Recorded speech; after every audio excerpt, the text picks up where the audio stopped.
House blessing cake design for today's video. Hello mga beshi ko. Makatawa dyan ko sa kong intro kay uwi kayong beshi ko eh. Oh, so kaya tong video no, old gyapon ni siya. So old yun talan ako video karon nga i-upload kay kata mga new videos na ako kay wala pa na ako gi-edit kina akong giuna. So dugay na ni siya sa order ni sa akong classmate no. So shout out sa akong classmate kay nag-order ani kailan nakatuning pag human sa iyang balay nga very nice kaayo nindot kay iyang house. 'Di ba nagpa-order siya og cake og sabay ni siya sa order sa cake siyang mama birthday mo pud siguro to. Then apoy mga sweets. So kani akong giuna nga video is kuan ni siya katuring sabay po sa isa ka order nga house blessing. So isabay ra nako ning duha ka cake nga same ra ba og kuan design. Ay di siya same og design, same siya nga house blessing nga order. So kaning design is nakita ra po ako ni sa sample no nga mga inspo sa Pinterest. Nani halos kasagaran makita anak ko. So ang iyang sample ra gyud is kasagaran fondant ang details pero ang akong gifondant ani is kanilang iyang happy new home og kaning bulak. Tas kaniyang puno is icing lang na og printed ang topper para dili kay madak-an atong client no. Pag once topper na to is kanang fondant tanan mga details sa tong cake is ma pricey jud. So dapat kabalo na taan na mga guys. Kay kadang basta printed lang so brato ra gid ang cake.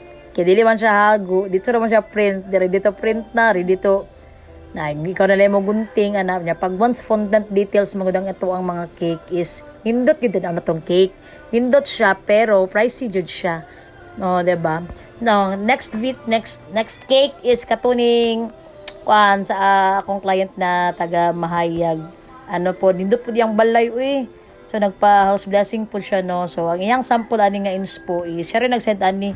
Dili siya abot nga kanang naibalay-balay nga design. Ano siya kanang pang elegant tanawon ba. So iyang sample is 1 tier lang. So iyang i-2 tier. So atong i-2 tier ang iyang sample.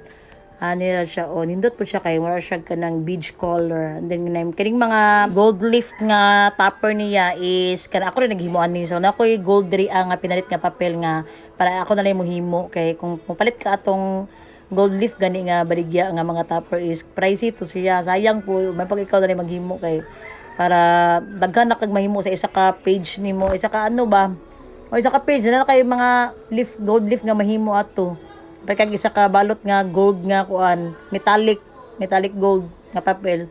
So mo itong final look sa ato ang second nga cake nga pang house blessing no. Oh, nindot kay siya, di ba? Basta lagi touch of gold ang inyong mga cake is nakadagdag din siya sa elegance sa cake. Di ba? Nindot kay siya. And that's it for today's video. Thank you so much mga madam for trusting Kimi Sweets. Thank you so much for watching guys. Bye!